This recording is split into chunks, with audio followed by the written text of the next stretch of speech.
मौजूद थानेदार ने तरह तरह के सवालात की बौछार कर दी और तफ्तीश शुरू हो गई।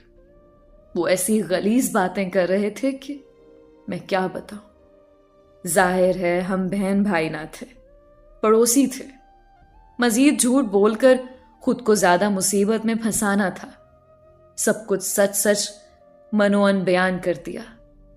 थानेदार ने इतनी मेहरबानी की कि मेरे फूफा और नादिर के चचा को हमसे नंबर लेकर फोन कर दिया। नादिर के चचा घर पर थे, उनके पास कार थी।